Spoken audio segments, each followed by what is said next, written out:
दोस्तों, इतनी तो शर्म महसूस करें। चाइना की जो पॉलिसी है ना भारत को घेरने की, वो लगातार चारों ओर से इस टाइम बहुत मजबूती से चल रही है। अफगानिस्तान हो या पाकिस्तान हो, श्रीलंका हो, मालदीव्स हो, बांग्लादेश हो, म्यांमार हो, नेपाल हो, तो ये क्या कहते हैं ना कि जो स्ट्रिंग ऑफ पर्ल्स पॉलिसी जो उसकी होती है, स्ट्रिंग ऑफ पर्ल्स मतलब मोतियों की माला। तो ये जो स्ट्रिंग ऑफ पर्ल्स पॉलिसी जो है ना, इसने एक्चुअली देखा जाए तो भारत को बहुत परेशान किया है। उसका रीजन ये है कि एक एक करके सभी पड़ोसी जो होते हैं ना, वो चाइना के इस समय दोस्त बन चुके हैं या उसके फेवर वाले बन चुके हैं। अभी जिस स्पीड से खास तौर से पाकिस्तान की नेवी को और एयरफोर्स को चाइना जो इक्विप कर रहा है, उसकी जो पेस है, जो गति है, जो स्पीड है, वो बहुत सारे लोगों को परेशान कर रही है। क्योंकि चाइना की जो पेस है ना, वही एक ऐसी चीज है जो इतनी तेज गति है कि जहां अमेरिका सपोज करो कि साल में 5 शिप बनाता है, जो कमर्शियल शिप्स हैं, तो चाइना 1000 शिप्स एक साल में बनाता है, जबकि कोरिया जैसा कंट्री मुश्किल से 100-150 बना पाता है। तो जो उनकी स्पीड है ना, इवन जो 3 एयरक्राफ्ट कैरियर जो पिछले 10 साल में बना के तैयार कर दिए, चौथा अभी न्यूक्लियर एयरक्राफ्ट कैरियर उनका आ रहा है, उसे देखकर थोड़ी हैरानी होती है। क्योंकि एक एक एयरक्राफ्ट कैरियर बनाने में 10-10, 15-15 साल लग जाते हैं, लेकिन चाइना ने 10 साल में 3 खड़े कर दिए और चौथी की तैयारी है। सबमरीन प्रोजेक्ट भारत के लिए उलझा पड़ा है।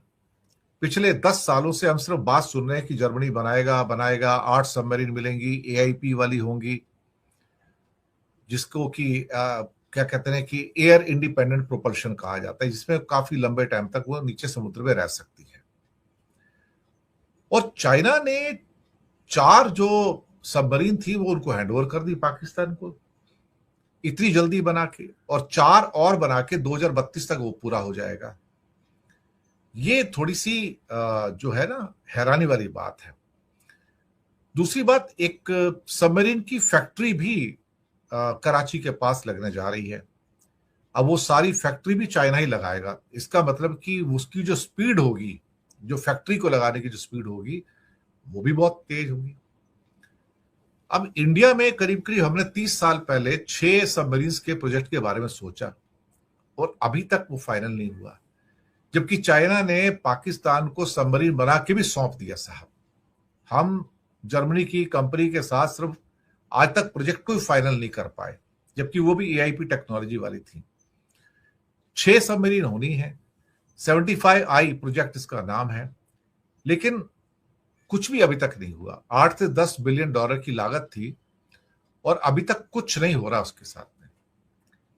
पाकिस्तान ने पिछले 10 सालों में कॉन्ट्रैक्ट भी कर लिया और सबमरीन कमीशन भी हो गई, और हमने 20 साल गुजार दिए, सब कुछ नहीं किया हमने। हम सिर्फ कॉन्ट्रैक्ट के अंदर और बातचीत में हमने टाइम वेस्ट कर दिया।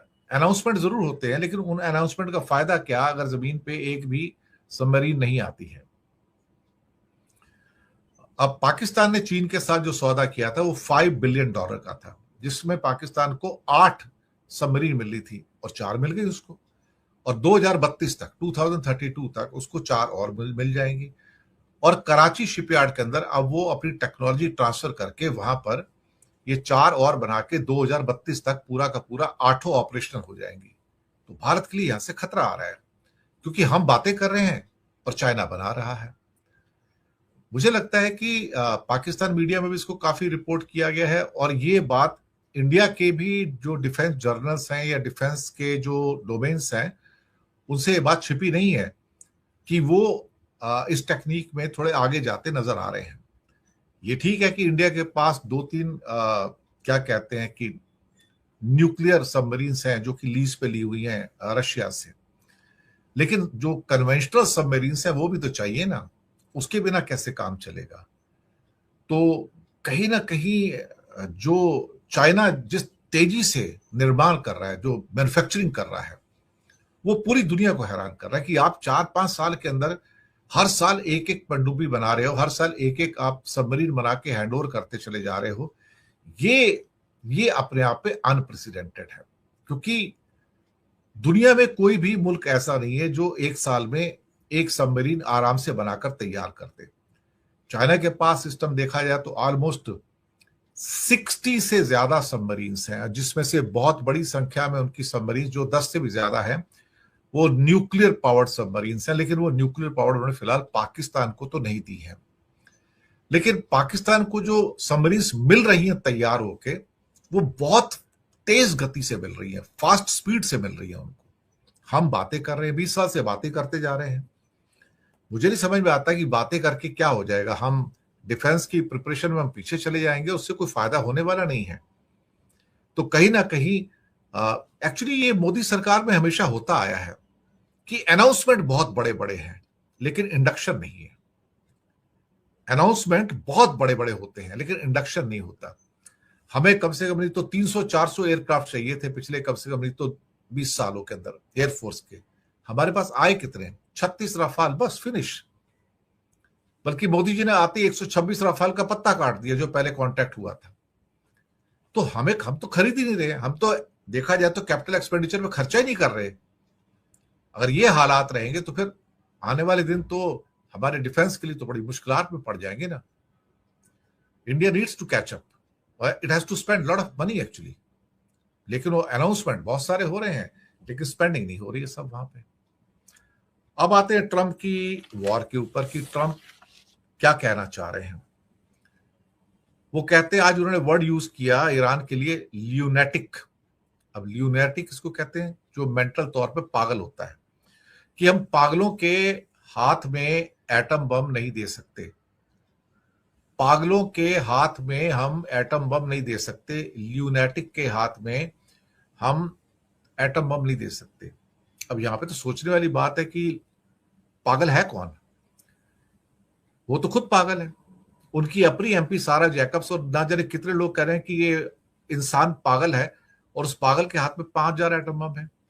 तो दुनिया के लिए खतरा है अमेरिका तो भाई आज की डेट में। Trump is proving to be like a terrorist, I tell you. आतंकवादी की तरह बिहेव कर रहा है, बुली की तरह बिहेव कर रहा है, दुनिया को तबाह कर देना चाहता है। तो बहुत सारी चीजें निकल कर आ रही हैं। तो पागल कौन है? लेकिन ट्रंप की हिम्मत नहीं पड़ रही है कि वो अटैक करे। फिर से 3 दिन गुजर गए उसके, 3 दिन पास हो गए उसके, अब 3 दिन चले गए। अब उसके बाद फिर सोचेगा अब मैं क्या करूं। 48 घंटे, 3 दिन, 72 घंटे और उसके बाद फिर 5 दिन, 10 दिन, 12 दिन, 15 दिन, उसका वो टाइम पीरियड ही नहीं खत्म होता। ये बेवकूफ बनाने के धंधे सारे के सारे और कुछ नहीं है। उसकी हिम्मत नहीं पड़ रही है अटैक करने की। सारी दिक्कत ये है, वो सोचता है इकोनॉमिक ब्लॉकेट करता रहूंगा तो कुछ काम चल जाएगा। लेकिन इकोनॉमिक ब्लॉकेट करने की भी एक लिमिट होती है, क्योंकि उस पर सिर्फ ईरान थोड़ी सफर कर रहा है, बाकी सब देशों के जो टैंकर फंसे पड़े ना वो भी। पाकिस्तान कभी अपनी मिसाइल टेस्ट कर रहा है, कभी डिफेंस तैनात कर रहा है, रडार तैनात कर रहा है, चाइना उसकी मदद कर रहा है। भाई तुर्की उसे हथियार ये देखिए एक आज नया अपडेट देख लो भैया। पहली चाइना की सबसे खतरनाक पाकिस्तान को सबमरीन मिलने वाली है। एआईपी से लैस होगी हैंगऑर क्लास की पनडुब्बी, भारत के लिए बड़ा खतरा। चीन ने पाकिस्तान के लिए इन पनडुब्बियों को एआईपी यानी एयर इंडिपेंडेंट प्रपल्स टेक्नोलॉजी के साथ बनाया है। यह तकनीक पनडुब्बियों को हफ्तों तक पानी के नीचे रखने में मदद देती है और अब ये हफ्तों तक पानी के नीचे रह सकती है। इससे पनडुब्बियों के लिए छिपकर हमला करना या लंबी लड़ाई के दौरान दुश्मन के क्षेत्र में कई दिनों तक छिपकर रहना आसान हो जाता है। और ये अब जो मिलने वाली है कुछ ही दिन के अंदर पनडुब्बी चाइना के द्वारा पाकिस्तान को, इससे पाकिस्तान की नौसेना महाशक्तिशाली होगी। भारत की नौसेना के लिए बड़ी तकलीफ वाली बात होगी, प्रॉब्लम हो जाएगी और यह बात खुद भारत के अखबारों में भी छपने वाली है कल।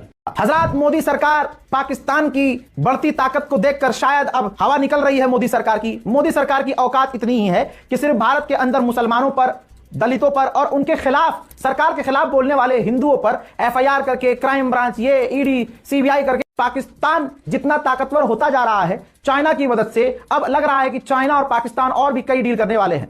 पाकिस्तान के प्रधानमंत्री शहबाज शरीफ चाइना का दौरा करने की तैयारी में हैं। पहले से ही पाकिस्तान के राष्ट्रपति चाइना में हैं, बड़ी बड़ी कंपनियों के सीईओ, डायरेक्टर से मिल रहे हैं। उन्होंने पाकिस्तान के राष्ट्रपति ने चाइना के कंपनियों को इनवाइट किया है कि आप हमारे मुल्क में आइए, प्लांट लगाइए, काम करिए, हम आपके साथ काम करेंगे। पाकिस्तान के अंदर सऊदी अरब के जो एम्बेसडर हैं उनसे पाकिस्तान के डिप्यूटी प्राइम मिनिस्टर ने मुलाकात की है। सऊदी अरब चाइना, तुर्की, तमाम टॉप के देशों से पाकिस्तान इस वक्त बेहतरीन संबंध बना चुका है और एक हमारा वाला हिंदू मुसलमान करके हमारे मुल्क का बेड़ा गर्क कर चुका है, हिंदुओं को नफरत से पागल कर चुका है। हिंदुओं को नजर नहीं आता, वो बात अलग है। जब तक हिंदुओं के घर पर बिल्डोजर मोदी का खुद नहीं चलता, इनके मुंह से उफ तक नहीं निकलती। ईरान की